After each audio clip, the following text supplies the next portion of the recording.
보자. 1,000원 투자. 어? 안 돼. 걱정 마세요. 국내 주식 수수료 0원, DB증권이 있으니까요. 신규 고객 대상 수수료 완전 0원. 마케팅 동의만 해도 5,000원 리워드에다가 100만 원 이상 매수 시 국내 주식 쿠폰 만원 증정. 우와, DB증권 최고. 지금 바로 신청하세요. 구독자 5만 달성 기념 5만 구독자 오행시 100일장 개최 7월 17일까지 구글 폼으로 참여하고 치킨 세트와 커피 쿠폰 받아가세요. 안녕하세요. 예, 안녕하세요. 월간 더불어 방문이 오늘이 처음이신데요. 시청자분들을 위해서 간략하게 자기소개 먼저 부탁드리겠습니다. 예, 저는 채슬리 투자자문에서 미국 주식 운영을 하고 있는 최일호라고 합니다. 최근에 시장 변동성이 굉장히 심해서 중심 잡기가 어려울 텐데 이런 어려운 때 또 찾아뵙고 좋은 말씀 드리려고 왔습니다. 네, 말씀하신 것처럼 요즘 시장 변동성이 너무 커서 정신을 차릴 수가 없는데요. 오늘도 장이 큰 폭으로 하락 중인데 오늘은 어떤 이야기를 들려주실 예정이신가요? 사실 미국 시장의 대표적인 지수는 S&P 500이라고 있는데 네, S&P 500 같은 경우 11개 업종으로 이루어져 있습니다.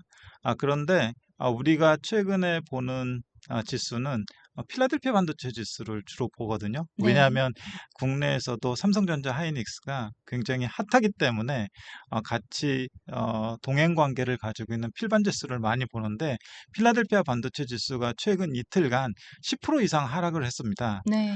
그런데 아이러니컬하게도 미국의 대표적인 지수, 다우지수라든지 S&P 500 이런 지수들은 별로 떨어지지 않았습니다. 그래서 전체적인 미국 시장은 견조한 가운데 필라델피아 반도체 지수, 특히 그 안에 있는 반도체 종목들이 두 자릿수 이상 하락하면서 심리적으로 상당히 위축될 수 있는 시점이라고 생각을 합니다.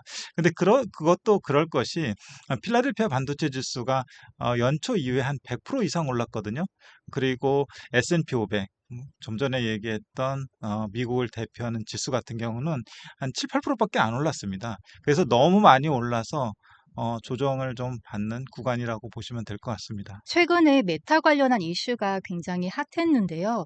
여기에 대해서 부사장님 생각은 어떠신가요? 말씀 잘하셨는데 최근에 조정의 빌미가 된 것이 메타 관련 이슈였는데 사실 많이 오른 데 따른 부담, 과열의 부담이 좀 있었고 미국도 우리나라처럼 신용등급가 상당히 많습니다.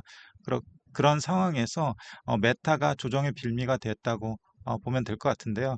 메타 이슈가 어떤 거였냐면은 엊그제 블룸버그에서 메타 관련 뉴스가 나왔었는데 메타가 남는 컴퓨터 용량을 다른 데에다 좀 팔겠다. 이런 얘기를 했습니다. 그런데 최근에 그 반도체 지수를 끌어올린 주요 역할을 한 것이 빅테크들, 메타를 비롯한 구글이나 아마존이나 마이크로소프트 이런 빅테크들이 설비 투자를 굉장히 많이 하면서 그 설비 투자의 수혜를 받는 반도체 섹터가 상당히 많이 올랐었거든요. 그런데 메타가 컴퓨터 용량이 남는다고 하니까 이제 캐펙스 투자를 안 하나? 이런 의구심을 시장에 확산시키면서 반도체 지수가 전부 다 조정을 받았습니다. 이 반도체 지수는 필라델피아 반도체 지수는 30개 종목으로 이루어졌는데 마치 한 종목이 움직이는 것처럼 뭐 5%도 올랐다가 뭐 10%도 빠졌다가 막 이러거든요. 그 밑에 있는 30개 종목들이 전부 다 같이 움직이는 그런 기현상이 나타났습니다. 그렇게 되는 이유는 뭐냐면 글로벌 펀드들 같은 경우 기계적으로 반도체 지수가 안 좋다. 그러면 종목 가릴 거 없이 전부 다 기계적인 매도가 나가기 때문에 그런 현상이 나타났는데 결과적으로 저는 메타의 이슈는 해프닝이라고 생각을 하고 있고요. 그 이유는 메타가 얼마 전까지만 하더라도 컴퓨터 용량이 부족해서 다른 데 거, 이를테면은 네오클라우드라고 하는 컴퓨터 용량을 빌려주는 기업들한테 장기 계약을 맺고서 컴퓨터 용량을 빌려 쓰는 그런 상황이었거든요. 그런데 갑자기 컴퓨터 용량이 남아돈다? 그거는 현실적으로 납득하기가 어려운 것이죠. 그리고 또 하나는 메타가 사실 캐펙스 투자를 상당히 공격적으로 함에도 불구하고 이렇다 할 성과를 내지 못했었습니다. 다른 아마존이나 마이크로소프트나 구글 같은 경우는 클라우드 서비스를 제3자한테 판매하면서 클라우드 매출이 상당히 가파르게 올라오고 있는 상황이었는데, 메타 같은 경우는 자체적으로 AI 캐펙스 투자를 활용을 하면서 영업이익률을 끌어올려야 되는 그런 상황이었는데, 투자는 많은데 그 영업이익률 개선이 잘 보이지 않고 매출 또한 매출 증가율조차 좀 둔화되다 보니까 투자자들로부터 투자는 많이 하는데 투자에 대한 효과가 있는 거야 라는 이런 의구심을 자아내기에 충분한 상황이었습니다. 그래서 메타가 내부적으로도 상당히 고민거리가 많았을 거라고 생각을 하고 있고요. 고민하던 끝에 자구책을 내놓은 것이, 그럼 남는 컴퓨터 용량이라도 나중에 팔겠다라는 플랜 B 정도의 자구책을 내놓았는데, 그게 확대 재생산되다 보니까 얘네들 컴퓨터 용량이 남으니까 앞으로 캐펙스 투자를 덜 하겠네, 그러면서 캐펙스 투자에 지금까지 수혜를 받던 반도체 섹터가 급락을 하게 된 그런 상황인데, 저는 이런 것들을 다 감안을 해볼 때 메타가 컴퓨터 용량이 남을 리가 없다. 그리고 두 번째로 메타의 이러한 결정은 메타가 앞으로 캐펙스 투자를 덜 하겠다는 것이 아니라 향후에 자체적인 비즈니스 효율성을 위한 플랜 B 정도를 생각을 하고 있다. 이렇게 보고 있기 때문에 이번 조정은 메타를 통해서 조정이 나왔지만 그 조정의 폭은 상당히 제한적일 것이다라고 생각을 하고 있고요. 10% 정도 이틀 만에 10% 정도 조정을 받았는데, 이 10% 조정이 필라델피아 반도체 지수는 뭐 그렇게 드문 일은 아닙니다. 올해 3월에도 그랬고, 올해 5월에도 그랬고, 6월에도 그랬고 10% 조정이 나왔던 적이 있었는데, 3월에는 잘 아시다시피 이란하고 미국하고 전쟁이 있었고요. 지정학적 이슈로 인한 전쟁이 있었고, 그리고 5월에는 그 전쟁 때문에 유가가 상당히 오르면서 유가가 물가를 자극하고 물가가 금리를 자극하면서 금리가 4.7%까지 올랐었습니다. 그러다 보니까 전반적으로 미국 시장이 조정을 받았는데, 특히 베타가 큰 필라델피아 반도체 지수가 10% 이상 조정을 받았고요. 그리고 너무 많이 올랐을 때, 특히 이제 필라델피아 반도체 지수가 그동안 패턴을 보면은 100% 이상 올랐을 때 꼭 조정을 받는 경향이 있었는데, 최근에도 그런 패턴이 나타났습니다. 아니다 다를까 이번에도 100%를 딱 찍고 나니까 메타 같은 이슈가 나오면서 그걸 빌미로 차익 실현 또는 레버리지 청산, 신용 잔고 축소, 뭐 이런 류의 어떤 기계적인 매도로 인해서 10% 이상의 조정이 나왔는데, 이 조정은 그렇게 오래 가지 않을 거라고 생각을 하고 있고, 다음 주에 삼성전자 실적 발표가 있고, 또 7월 중순 이후에 빅테크들 실적 발표가 있고, 거기서 이제 캐펙스에 대한 코멘트가 또 있을 텐데, 대체로 무난한 실적과 캐펙스 발표가 있을 걸로 생각을 하고 있기 때문에 이 조정은 오히려 매수 기회라고 생각을 하고 있습니다. 반도체에 투자하시는 분들이 요즘 다 같은 마음이실 것 같은데요. 저도 얼마 전에 하이닉스랑 삼성전자를 팔았거든요. 근데 이거를 다시 살려니까 이제 너무 무서운 거예요. 내가 사면은 여기가 고점이 아닐까? 또 떨어지지 않을까? 좀 이 생각 때문에 망설여지고 있는데, 그럼 부사장님께서는 더 올라갈 여력이 있다, 이제 상승할 것이다라고 말씀을 지금 주신 거잖아요. 혹시 그 근거는 어떻게 될까요? 결국에는 좀 전에 얘기했듯이 빅테크의 AI 캐펙스 투자가 계속해서 늘어나는 한 반도체는 수혜를 받을 것이라고 생각을 하고 있고요.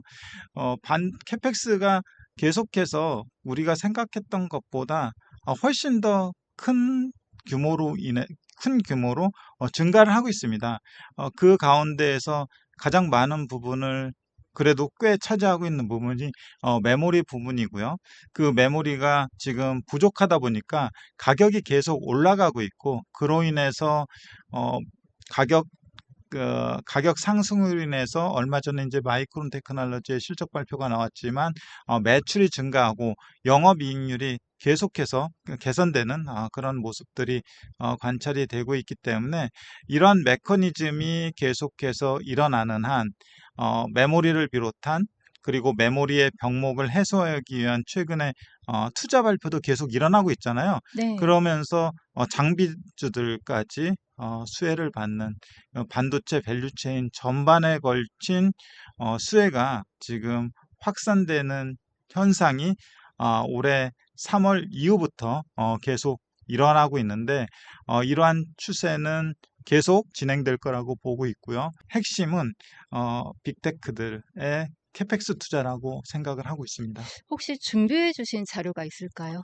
예, 그래서 보시면은 10페이지인데요. 네. 캐펙스의 지속적 상향 조정이라고 돼 있는데, 26년 4월 말하고 26년 6월 22일, 26년, 27년, 28년에 캐펙스를 보면은 여기에 알파벳하고 아마존, 메타, 마이크로소프트, 오라클, 이런 하이퍼스케일러들이라고 하죠. 이 하이퍼스케일러들의 캐펙스가 4월 말 기준으로 해서 26년에 723빌리언 달러로 추정이 됐었고요. 그리고 27년에 850 빌리언 달러, 그리고 28년에 904 빌리언 달러였거든요. 그런데 이게 6월 22일 날 보니까 26년에 723 빌리언에서 785 빌리언으로 늘어났어요. 그리고 27년에 850 빌리언에서 969 빌리언으로 늘어났고요. 그리고 28년에 904 빌리언에서 1트릴리언 이상으로 늘어났어요. 이렇게 해서 우리가 이전에 추정했던 캐펙스하고 지금 추정하는 캐펙스의 그 사이즈 자체가 계속 올라가고 있다는 게 하나의 모멘텀이 될 수 있고요. 이 수혜는 고스란히 반도체 섹터로 갈 수밖에 없는 상황이고, 빅테크들이 7월 말에 또 2분기 실적 발표를 앞두고 있는데, 여기에서 캐펙스 증가가 또 일어나게 되면 반도체의 또 다른 모멘텀이 될 걸로 보여지고 있습니다. 또 다른 모멘텀이라면은 어떤 모멘텀? 이를테면 캐펙스가 증가하니까 네. 메모리가 많이 쓰일 거고요. 그리고 거기에 따라서 그 메모리가 많이 쓰이기 때문에 메모리에 병목이 발생을 하고, 또 메모리에 병목이 발생을 하기 때문에 메모리 업체들이 계속해서 공장을 지어야 되고, 그러다 보니까 반도체 장비들도 수요가 꽤 커질 걸로 예상이 돼서, 이 밸류체인 상에서 반도체 메모리뿐만 아니라 CPU, 반도체 장비, 거기에 또 더 세분화해서 들어가면 네트워킹 장비까지 골고루 수혜를 받는 그런 현상이 지금까지도 나타나고 있고, 앞으로도 당분간 그렇게 될 것 같습니다. 네. 근데 이제 최근 미국에서는 AI 데이터 센터와 뭐 전력 문제, 주민 반발도 이슈가 되고 있는데요. 이 부분에 대해서는 어떻게 생각하시나요? 그 부분에 대해서는 시기의 문제이지, 사실 그 가시성의 문제는 아니라고 생각합니다. 그런 것들로 인해서 시기가 좀 늦춰질 뿐이지, 그게 실현 가능성이 없어지는 건 아니다라고 보고 있습니다. 그래서 그 장기적인 전략으로 봤을 때 미국하고 중국하고 지금 AI 패권 전쟁을 하고 있는 상황에서 미국이 그런 장애가 있다고 해서 이 AI를 포기할 나라가 아닙니다. 왜냐하면 이 AI 자체가 무기화가 될 수가 있거든요. 네. 왜냐하면 얼마 전에 클로드의 페이블 5라고 하는 그 굉장히 고도화된 LLM 모델이 있는데, 미국에서 그거를 금지를 시켰습니다. 그래서 네. 국가 차원에서 금지를 시켰기 때문에 저도 클로드를 쓰고 있는데 그걸 쓸 수가 없었기 때문에 이게 미국이 이제 주도권을 잡으면서 AI를 무기화하게 되면은 중국도 이에 맞서서 AI를 더 고도화할 수밖에 없는 상황이고 기업 차원을 떠나서 국가 차원에서 이게 패권 전쟁까지 갈 수 있는 상황이기 때문에 주민의 반발, 무슨 환경 문제 뭐 이런 것들은 사실 마이너하다고 생각합니다. 네. 그러면은 이번에 이제 작성하신 포트폴리오를 보면은 엔비디아보다는 마이크론 비중을 많이 높게 가져가셨는데요. 예. 특별히 마이크론 높게 평가하시는 이유가 있으실까요? 그 포트폴리오를 보면서 말씀을 드리는 것도 괜찮을 것 같은데요. 포트폴리오가 4페이지에 있습니다. 네. 4페이지에 사실은 가장 많은 비중을 가져가는 것은 SOXX라고 해서 속스라고 하죠. 필라델피아 반도체 지수를 추종하는 ETF라고 보시면 될 것 같고 이 비중을 한 30% 정도 가지고 있습니다. 왜냐하면 여기에는 GPU나 CPU나 메모리나 장비나 네트워킹까지 글로벌 반도체 섹터의 대표적인 기업들이 포함이 되어 있기 때문에 어떻게 보면 종합 선물 세트라고 볼 수 있습니다. 그래서 이 비중을 크게 가져가면 전체 반도체의 그 중요한 종목들을 가져가는 것이기 때문에 상당히 유용한 전략이라고 생각을 하고 있고요. 그 다음에 마이크론 테크놀로지는 우리나라 이제 SK 하이닉스하고 사업 구조가 비슷한데 미국에 단 하나밖에 없는 메모리 업체입니다. 그렇기 때문에 그 과점의 어떤 특수성 때문에 밸류에이션을 좀 높게 받을 수 있다고 생각을 하고 있고요. 특히 D램이나 낸드 가격이 계속해서 상승을 하고 있는 한 그 매출 증가율이나 영업이익률 개선은 계속해서 꾸준히 일어나고 있을 것이라고 생각을 해서 마이크론 테크놀로지를 20% 정도 가져가고 있습니다. 네. 이번 포트폴리오에는 그 반도체 장비주가 상당히 많이 들어가 있는데요. 그 많은 투자자들은 보통 GPU만 생각을 하는데 장비주가 지금부터 더 강할 수 있는 이유는 무엇인가요? 그 메모리의 병목이 생기다 보니까 네. 여기저기서 그 제조 공장을 지으려고 하잖아요. 네. 우리나라도 얼마 전에 호남 지역에 메모리 공장을 짓겠다는 약속을 아. 삼성하고 SK 하이닉스가 했습니다. 네. 물론 이제 시간은 되게 길게 걸리지만 결국에는 그 제조 공장에는 메모리 장비가 들어가야 되는데 글로벌하게 볼 때 핵심적인 장비를 제조하는 업체들이 램 리서치나 어플라이드 머티리얼 그리고 ASML 등입니다. 이 장비들이 먼저 들어간 다음에 그 다음에 이제 남은 장비들이 좀 그 니치 마켓 틈새 시장에 있는 장비들이 들어가게 되기 때문에 팹 건설이 가속화되면 될수록 이 장비주들의 사이클은 길고 좀 더 강해질 거라고 생각을 하고 있기 때문에 이 메모리 3사를 넣었습니다. 글로벌 메모리 3사 하면 메모리 장비주 3사 하면 말씀드렸다시피 램 리서치나 어플라이드 머티리얼, ASML이 되겠습니다. 지금 AI 투자의 주인공은 HBM이잖아요. 예. 근데 이제 부사장님께서는 D램의 성장도 강조를 하셨는데 예. 이것도 뭐 비슷한 이유인가요? 예, 그렇습니다. 왜냐하면 지금 AI가 그 학습에서 추론으로 가면서 네.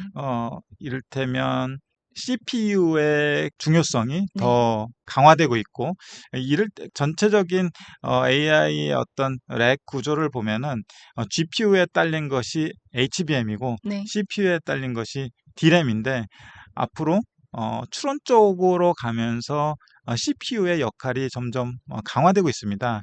그렇기 때문에 예전에는 CPU 뭐 하나만 쓰이던 것이 지금은 앞으로 가면 갈수록 CPU가 많이 쓰이는데 CPU가 많이 쓰이는 것만큼 D램도 훨씬 더 많이 쓰이기 때문에 결국 D램에서 경쟁력이 있는 기업들의 주가 모멘텀이 상당히 셀 것이라고 보여지는데요. 그것도 장표를 보면서 한번 설명을 드리면요. 메모리 쪽 13페이지 보시면은 제일 처음에 AI가 제일 나왔을 때는 LLM이라고 해가지고 질문하고 답하고 하는 단순한 기능만 썼는데 지금은 에이전틱 AI라고 해가지고 비서처럼 쓰는 AI가 굉장히 활성화되고 있거든요. 예를 들어서 내가 어떤 글을 주고 이거를 파워포인트로 만들어줘. 내가 어떤 데이터를 주고 이걸 엑셀로 분석을 해줘. 또는 내가 어떤 그냥 글을 주고 이거를 요약해서 워드로 만들어줘. 이런 류의 이제 비서 역할을 하는 게 에이전틱 AI라고 하는데 그러면 그럴수록 에이전틱 AI에서는 뭐 계획하고 또 도구를 호출하고 평가하고 저장하고 또 판단을 하고 결정하고 이런 반복하는 과정에서 CPU 역할이 굉장히 중요한데 옆에 표를 보시면은 기존의 CPU하고 D램하고 봤을 때 D램의 그 사용량 자체가 상당히 앞으로 높아지는 그런 상황이 될 것이기 때문에 에이전틱 AI로 인해서 새로 발생하는 D램 수요가 15에서 45 엑사바이트 정도 된다고 합니다. 1 엑사바이트는 10억 기가바이트인데 금액으로 환산할 때 150빌리언에서 450빌리언 정도 된다고 합니다.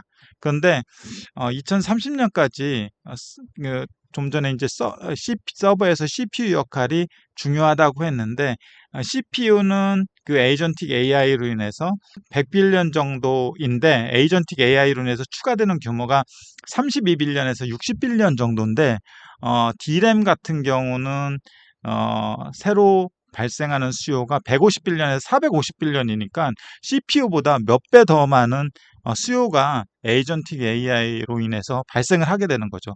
그래서 저는 CPU의 모멘텀보다는 D램의 모멘텀이 더 훨씬 크다고 생각해서 마이크론 테크놀로지의 비중을 높게 가져가고 있습니다. 그렇다면 현재 AI 투자에서 가장 과소평가되어 있다고 생각하는 산업은 어디일까요?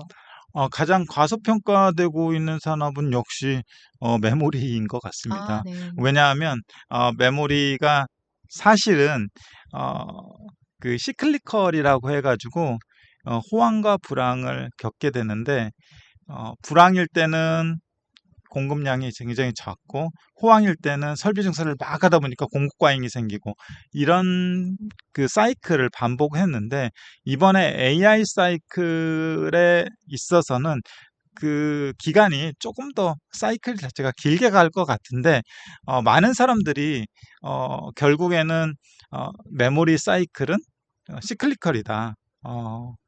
굉장히 그 주의가 예전과 다르지 않을 것 같다라고 생각을 하고 있기 때문에 멀티플로 봤을 때 삼성전자, SK하이닉스 지금 좀 최근에 주가가 하락해서 PER 5배에서 한 6배 정도에 거래되고 있고 마이크론 테크놀로지는 7배 정도의 거래가 되고 있거든요.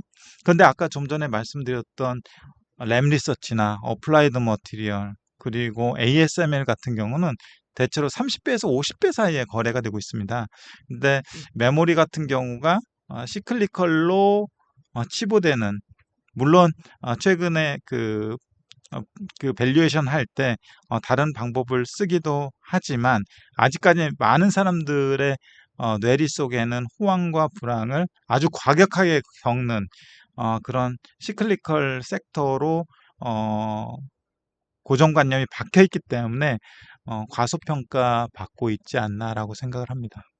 혹시 하반기에 AI 투자 사이클이 흔들린다. 그러면은 가장 먼저 뭘 확인해야 될까요, 우리는? 아까 말씀드렸던 대로 이번에 그 메타에서 해프닝이 있었잖아요. 네. 그러니까 컴퓨팅 용량이 남는다.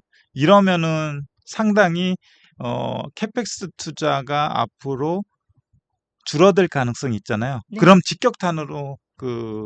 직격탄을 받게 되는 거죠. 그 메모리 사이클이나 반도체 섹터 전체가 이번에 하락했던 거가 그거의 이제 본보기라고 볼 수 있는데 만약에 그게 실제화가 된다면 여기서 20% 30% 단기간에 빠져도 할 말은 없을 것 같습니다. 그래서 계속해서 빅테크들의 AI 캐펙스 가이던스를 저희가 유심히 보고 있는 것이 그러한 이유 때문입니다. 그리고 하반기에 어떤 식으로 뭐 전개가 될지는 모르겠지만 그 캐펙스 추세가 계속 우상향하는 한 이 반도체 섹터의 추세도 꺾이지는 않을 것 같습니다. 보고서 중에는 이제 M7보다 AI 인프라 기업들이 더 유리하다고 이제 예. 설명하신 부분이 있는데요. 그렇다면 지금은 엔비디아보다 공급망 기업들이 더 유리한 구간이라고 생각을 하시는 건가요? 엔비디아가 초창기에 그 학습용 그러니까 학습용 그러니까 훈련용이라고도 하는데 그런 GPU를 활용을 해서 AI 모델을 만드는데 쓰이는 비즈니스가 초기에는 굉장히 호황이었다면 이 모델들이 어느 정도 정착이 된 이후에는 훈련이 필요합니다. 훈련에는 메모리가 상당히 많이 들어가기 때문에 GPU 비즈니스보다는 메모리 비즈니스를 선호한다고 보시면 될 것 같습니다. 네, 지금 이제 부사장의 말씀만 들으면은 반도체를 안 살 이유가 없고 이제 앞으로 탄탄대로 같은데요. 그렇다면 부사장님께서는 만약에 뭐 100만 원이 있다. 그러면은 개별 종목 하나와 ETF 중에서 어떤 걸 매수하시겠습니까? 개별 종목 하나하고 ETF 하나를 고르라면요. 네. 저는 그냥 ETF 두 개를 할 것 같습니다. 혹시 금도 하실까요? 금 같은 경우는 하진 않습니다. 네. 왜냐하면은 금도 그렇고 비트코인도 그렇고 사실 가치 평가가 안 되는 자산이거든요. 네. 가치 평가를 기본적으로 하기 위해서는 그 자산이 향후에 현금 흐름을 만들어낼 수 있어야 되는데 금이나 가상자산 같은 경우, 뭐 비트코인 같은 경우는 그 현금 흐름을 만들어내는 자산은 아니잖아요. 네. 다만 시기가 뭐 굉장히 우울하고 경기가 안 좋고 또 지정학적 불확실성이 있을 때 금 같은 경우는 안전자산으로서의 역할은 하지만 거기에서 뭐 생산적인 영업 활동을 한다거나 해가지고 현금 흐름은 만들 수 없는 상황이기 때문에 저는 기본적으로 가치평가가 되는 자산에만 투자를 하고 그렇게 해야지만 상황이 변했을 때 펀더멘털 체크가 된다고 생각을 합니다. 그렇다면은 부사장님은 이제 투자에 있어서 내가 이거에만큼은 전문가다 하실 수 있는 분야가 어떤 분야신 건가요? 지금 미국 주식을 전문으로 하고 있으니까 네. 미국 시장 또 미국 섹터, 미국 주식에 있어서는 사실 누구보다도 전문가이고 싶어 하죠. 전문가라고 생각을 하고 있고요. 그럼 혹시 삼전 하이닉스는 지금 갖고 계실까요? 간접적으로 네. 미국 주식을 하면 삼성전자 하이닉스는 살 수 없는데 네. 좀 전에 말씀드린 D램 ETF에 삼성전자 하이닉스가 포함되어 있기 때문에 간접적으로 네. 보유하고 있다고 보면 될 것 같습니다. 그러면 혹시 반도체 관련 주에서도 이 종목은 피해라 하는 종목이 있을까요? 국내 같은 경우 사실 미국의 장비주들이 올라가면서 국내 장비주들도 같이 올라가는 현상이 발생을 하는데 저는 국내 장비주들을 살 바에야 미국 장비주들을 사라. 네. 라고 말씀을 드리고 싶고요. 물론 삼성전자 하이닉스, 마이크론 같은 경우는 메모리 3사로서 굳건한 과점 체제를 가지고 있기 때문에 국내에서 이제 삼성전자 하이닉스를 산다면 미국에서 굳이 마이크론을 살 필요는 없을 것 같고요. 그래서 장비주는 글로벌 장비주, 그리고 메모리는 뭐 굳이 미국의 마이크론보다는 삼성전자 하이닉스 이렇게 생각하면 어떨까 싶습니다. 네. 아까 말씀하신 것처럼 이제 저희 한국 서남권에 SK 하이닉스와 삼성전자의 대규모 투자가 이제 들어가지 않습니까? 그렇다면은 향후에 이 투자가 어떤 효과를 불러올까요? 결과적으로 그 미국이 사실 서비스업의 나라인데 네. 제조업까지 부흥을 시키려고 삼성전자나 하이닉스나 LG그룹이나 뭐 TSMC나 이렇게 다 불러들여 가지고 제조업을 부흥시키려고 하잖아요. 거기에 그 공장이 들어가게 되면 관련된 고용 창출도 할 수 있고, 미국에서 실제로 생산 유발 효과도 얻을 수 있고, 마찬가지로 삼성전자나 하이닉스가 우리나라에 어, 반도체 공장을 지으면 그 부분에 고용도 창출할 수 있고, 또 GDP도 올라갈 수 있고 하는 그런 효과가 있을 수 있고요.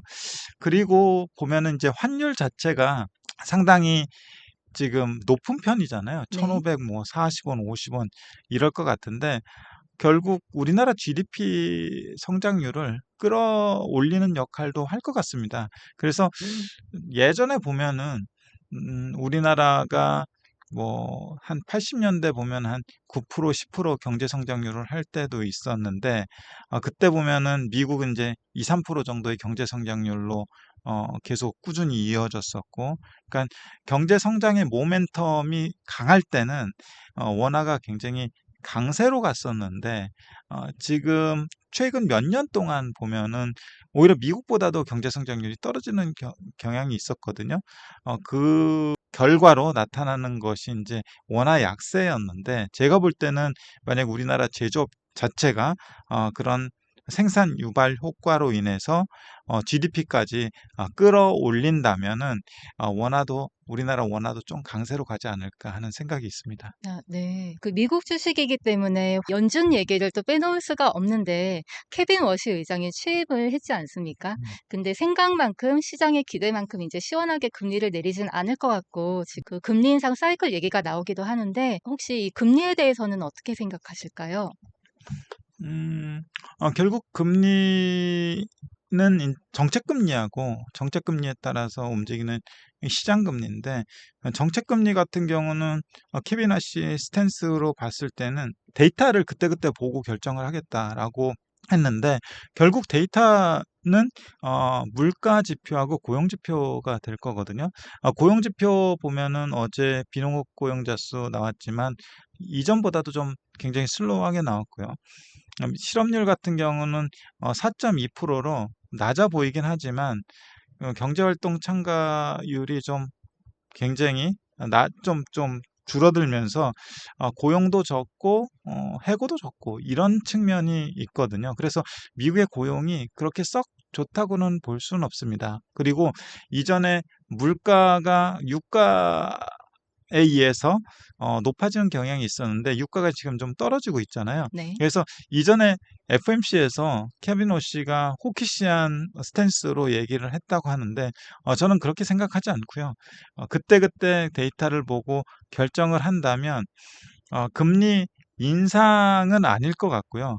금리 인하 시기가 조금 늦춰지지 않을까라고 생각은 하고 있습니다. 그래서 물가나 고용에 따라서 결정이 되긴 하겠지만, 지금 상황으로 봤을 때는 한동안 지금 이 수준에서 3.5에서 3.75% 수준에서 동결이 되지 않을까라고 생각을 하고 있고, 시장 금리도 미국 경제가 꽤 그럭저럭 견조한 상황이기 때문에 2% 정도의 경제 성장률하고 물가 목표 2% 정도를 장기적으로 생각을 한다면 결국 10년물 금리 자체도 4% 내외에서 움직이지 않을까라고 보고 있습니다. 그렇게 주식 관점에서는 금리가 그렇게 낮은 것은 아닌데, 그렇다고 주식이 망가질 정도로 높은 상황은 아니거든요. 그래서 투자 관점에서는 포트폴리오를 잘 구성을 하는 것이 관건이지 않나 싶습니다. 이제 금리 인하 시기가 늦춰진다는 거는 AI 그 반도체주에 투자를 할 때 좀 안 좋은 영향을 가져올 수도 있다는 거잖아요. 금리 사실 이제 금리가 어떤 이유로 인해서 인하되느냐가 중요한데, 만약에 물가가 빠지면서, 특히 유가가 빠지면서 금리 인하가 되면은 전반적인 주식시장에 좋은 거고요. 경기가 너무 안 좋아서 금리를 낮춰서 경기를 부양시켜야 되는 상황이라면은 좀 전체 주식시장에 안 좋은 거고요. 그때그때 금리 정책이 어떤 거에 의해서 영향을 받느냐가 관건일 것 같습니다. 반도체 투자에 관련해서 더 해주고 싶은 말씀이 있으실까요? 결국에는 투자자들이 뭘 보고 가느냐가 중요하거든요. 네. 하루하루 등락을 보고 가격을 보고 간다면은 굉장히 불편한 투자가 될 수 있는 게 반도체 투자입니다.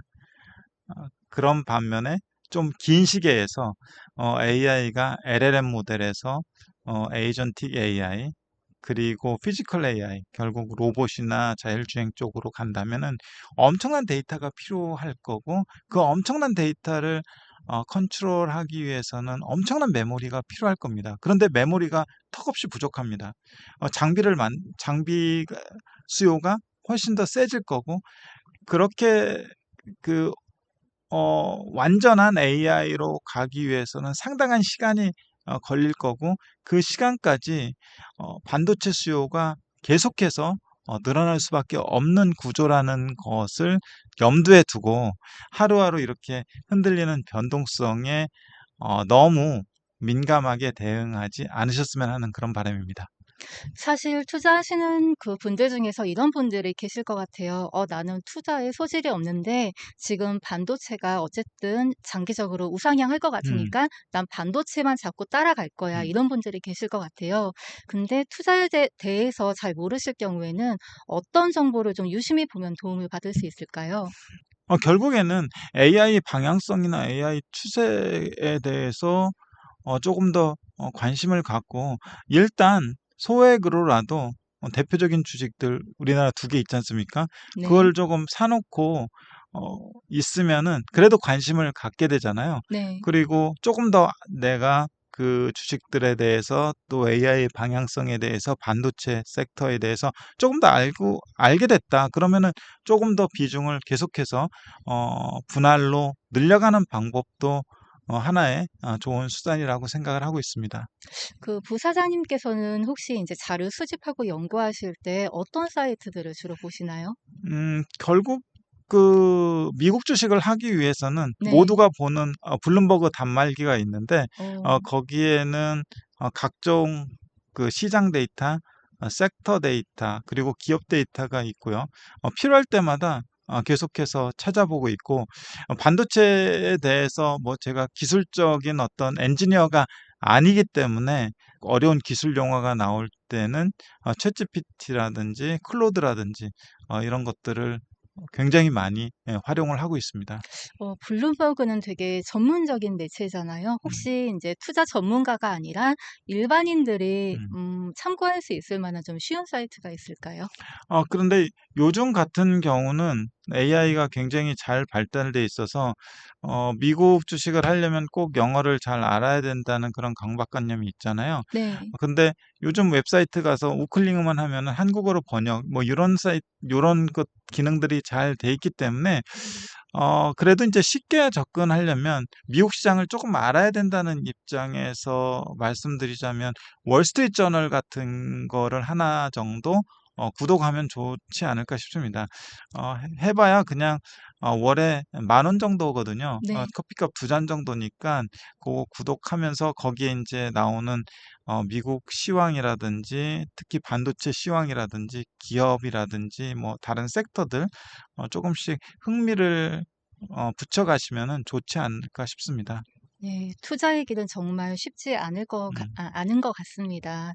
오늘 길게 이제 여러 말씀해 주셨는데요. 한마디로 한 문장으로 축약을 한다면은 가장 중요한 내용이 뭐가 있을까요?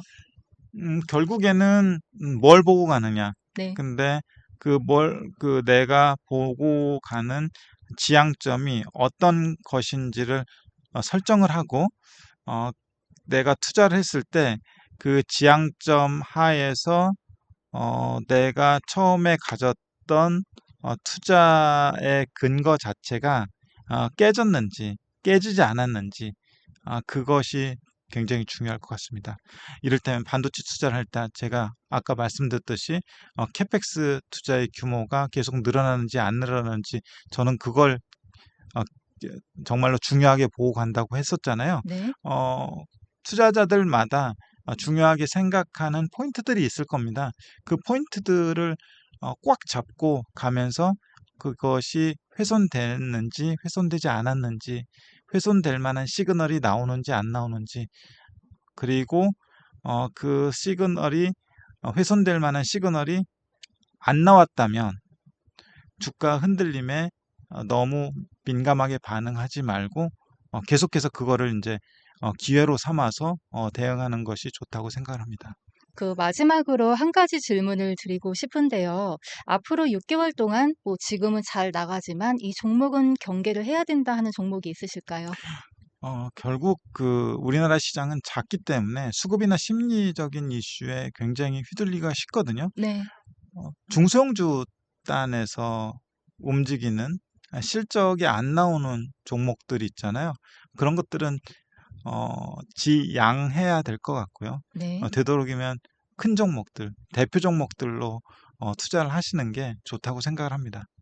네, 알겠습니다.